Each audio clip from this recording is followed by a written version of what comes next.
తెలుగు చలనచిత్ర పరిశ్రమ తీరు మారబోతోందా? భారీతనమే కాదు, లో బడ్జెట్ మూవీస్ కూడా ఎక్కువగా రాబోతున్నాయా? ఈ ప్రశ్నలు ఎందుకంటే తెలుగు అగ్రనటులు చిరంజీవి, నాగార్జునలు ఒకే రోజు 2 కీలకమైన ప్రకటనలు చేశారు. వాటితో తెలుగు సినిమా రంగంలో మంచి పరిణామాలు చోటు చేసుకుంటాయనే అంచనాలు ఏర్పడ్డాయి. ఇంతకీ మెగాస్టార్ చిరు, కింగ్ నాగార్జున ఏమని చెప్పారు? కొత్త కథలతో రండి, మీకు వెల్కమ్. ఎవరన్నా కొత్త కథలతో, వెరీ కాన్సెప్ట్ బేస్డ్ కథలు, మంచి కథలతో వస్తే Annapurna studios is ready for them. Please come. మా టీము దాన్ని విని, కథ విని బాగుంది అనగానే నేను వింటాను. This is my promise. ఈ పేరు విన్నట్టే, ఇది విన్నట్టే.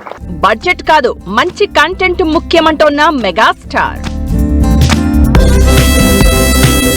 చూపించి తద్వారా తన పేరు తను కనిపించాలనే ప్రయత్నం చేయకుండా ఆ రకంగా తను ఈ సినిమాని చేశాడు. ఇది ఒక బెస్ట్ ఎగ్జాంపుల్గా నేను అనుకుంటున్నాను. As for as the director is concern, film making is concern.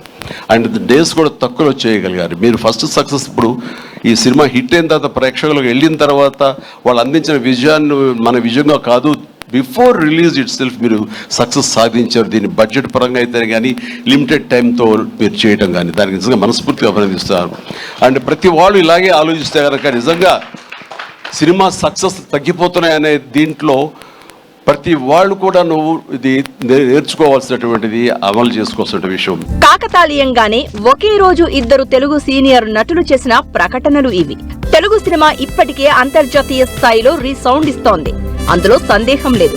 మన సినిమాలు వేల కోట్ల రూపాయలు కలెక్ట్ చేస్తున్నాయి. అయితే ఈ క్రమంలో హిట్ అయ్యే వాటికంటే భారీ హంగామా చేసి ఆ తర్వాత తుస్సుమంటున్న సినిమాలు కూడా ఎక్కువే ఉంటున్నాయి. అందుకే ఈ తరుణంలోనే ఈ 2 నటులు ఇచ్చిన పిలుపు తెలుగు సినిమాని మలుపు తిప్పుతాయేమో అనే అభిప్రాయాలు వ్యక్తమవుతున్నాయి.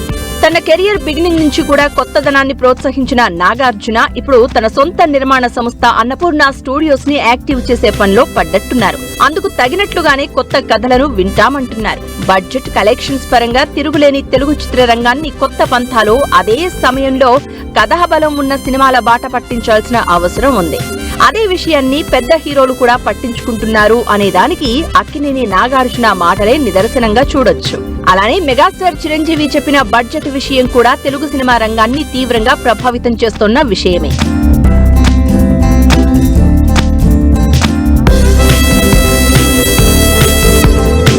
కొద్ది రోజులుగా కాంబినేషన్లకు, పబ్లిసిటీ మీద పెట్టిన శ్రద్ధ, కంటెంట్ నిర్మాణ కాలంపై పెట్టడం లేదనే విమర్శ ఉండనే ఉంది. ఈ తరుణంలో మెగాస్టార్ లాంటి పెద్ద నటుడు నెంబర్ ఆఫ్ డేస్ గురించి, బడ్జెట్ గురించి చేసిన సూచన తెలుగు నిర్మాతలు, దర్శకులకు ఆచరణీయం కూడా. ఏటొచ్చి ఇక్కడ చిక్కు వస్తుందల్లా చెప్పడానికి అందరూ చెప్తున్నారు, కానీ నిజంగా ఆచరణకు వచ్చేసరికి మాత్రం అది కనిపించడం లేదు అంటారు. తక్కువ రోజుల్లో సినిమాలు పూర్తి చేయడం ద్వారా నిర్మాతలకు ఆర్థికంగా వెసులుబాటు కలుగుతుందనేది గతంలో సూపర్ స్టార్లు చేసి చూపించారు. ఇప్పుడు ఆ బాటాలోనే ఓవైపు నవ్యత, మరోవైపు నిర్మాణ వ్యయాన్ని కనుక అదుపు చేయగలిగితే తెలుగు సినిమా మరో మలుపు తిరుగుతుంది అనడంలో సందేహం లేదు. మరది జరుగుతుందా?